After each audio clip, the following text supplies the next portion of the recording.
Hello everybody, this is MarkuKnight88. Today I'll be doing another Gundam review, this time of the high-grade Universal Century 1:144 scale, Gabthley, from the Gundam Zeta series. This suit appears in Gundam Zeta, and is one of two mobile suits, piloted by Titan's pilots, made by Paptimus Sirocco.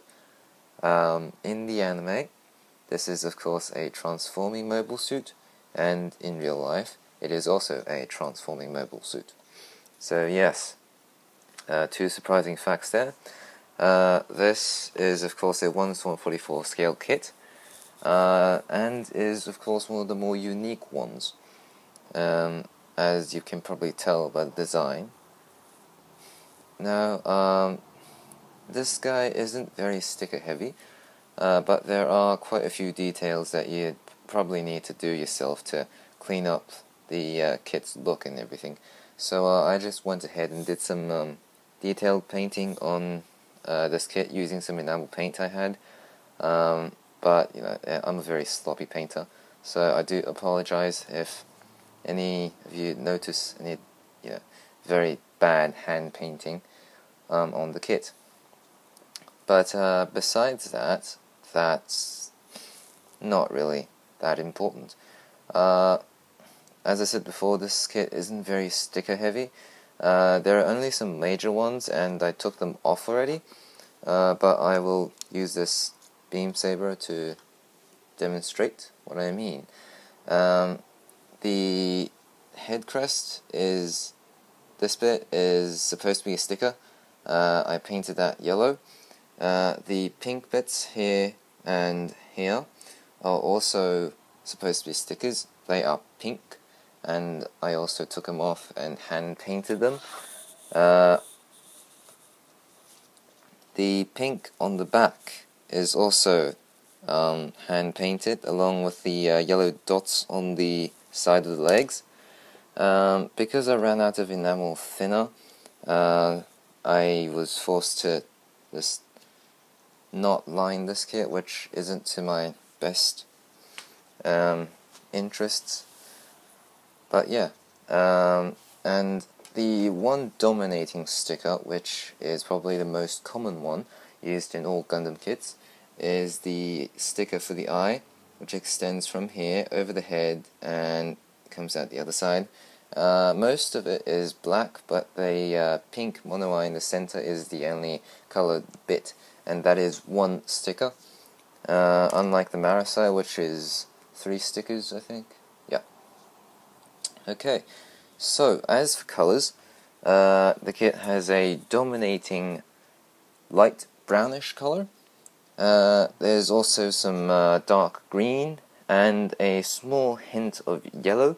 The rest of the inner frame is of course grey, and there is, for a high-grade kit, quite a lot of inner frame compared to the 00 kits, the seed kits. The HGUC kits have a significantly better and more articulate body, and more inner frame, which is more master grade-ish, if you consider that sort of a word.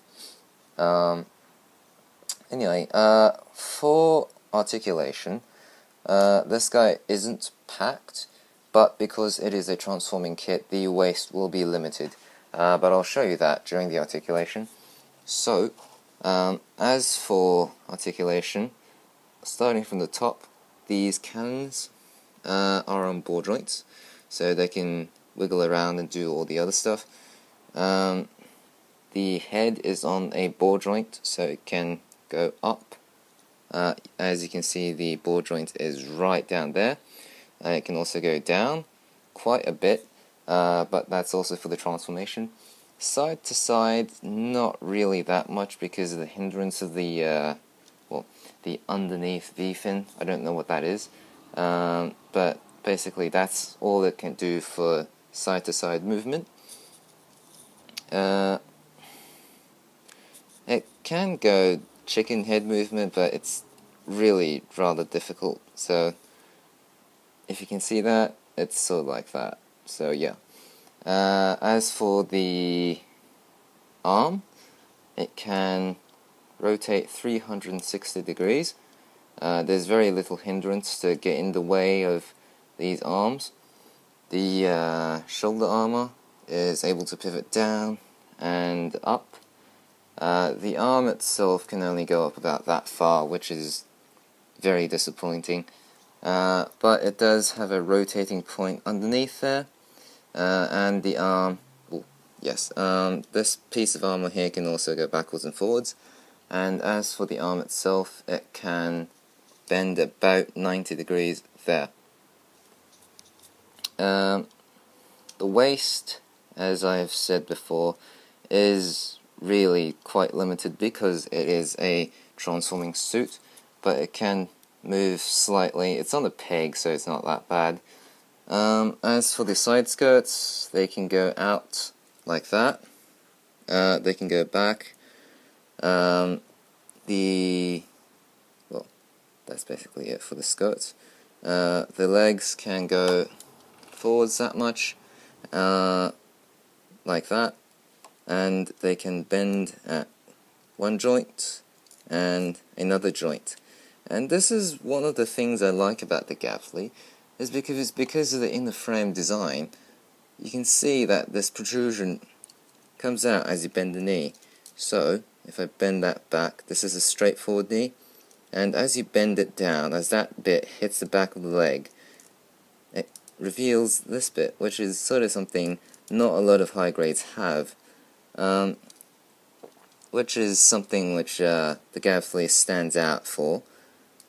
As for rotation, the legs can rotate here, sort of like the high grade Buster Gundam, and the forwards and back motion here, and the feet can, or the toes can go down like that.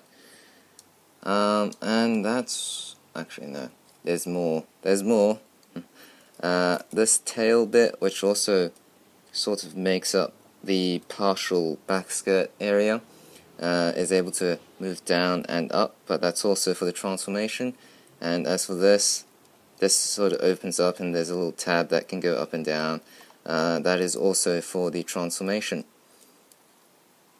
Okay, so that is some of the articulation. You'll see, because this is a transforming suit, some of the other articulation will only be seen during the mobile armor mode.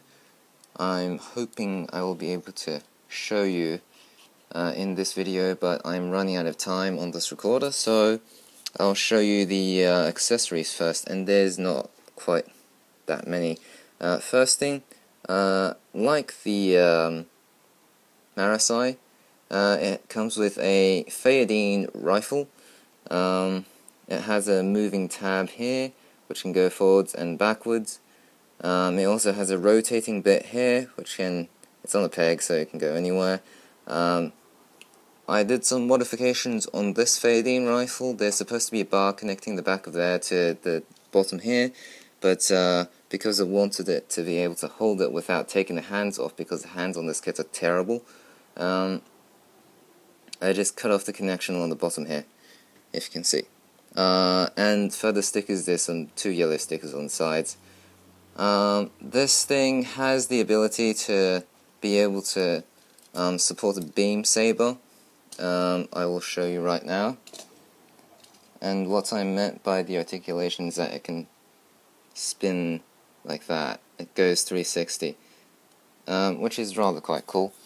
As for the beam saber, there's a beam saber hole there, and this is the beam effect part they provide you with. So you can just screw that in, and you now have a beam saber. And this is the good thing about the Gabthley, which is why I bought it, is because the beam saber goes back to the Zeta era, where beam rifles had the ability to produce beam sabers. This is of course a unique design during that period, so it's rather cool. Speaking of beam sabers, there are 4 beam saber handles on the bottom of the arm skirt thingy here. They only provide you with 2 beams, but these are all removable handles. They're round, greyish in colour, and really quite small. It does have a holding hand for it, but my one's a bit loose for some reason. So you can just plug it in there, and it will support a beam. If I just get my beam here, and there. It does have a tendency to fall out if you... oh, it's not falling out, that's good. So it doesn't fall out. So yes, that's the other accessory. I think, have I missed anything? Yes, I have. It also comes, not surprisingly, with a stand. This stand is a specialized stand for the Gabthley, which is why you see this connector point here. It's a pitchfork sort of looking thing. There's 2 tabs on here. This is for the adapter of the mobile armor mode. If you take it off, you'll be able to see this is what you have for the mobile suit mode. And there is some articulation here. It goes around and round like that. It can go off to the sides that much, and yeah, sort of goes through here and here. The other thing about this kit, which I didn't, it's not a huge problem. It's just a necessity, but as you can see, there are some metal bits in here. Just the screws for securing the plastic. But yes, there is also a container on the back where you can store the beam sabers. Here you can store some excess parts, and this is the other holding hand, which is pretty cool. So yeah, this is the stand.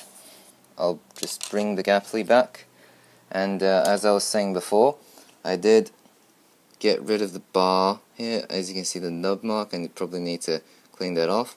But you can just slide it into his hand. Slide it into his hand. There we go. It's still a bit wobbly, but what I usually do is I just tuck it underneath the shoulders and leave it there. So yeah, this is the review of the Gabthley. I will show you the transformation in part 2. So stay tuned.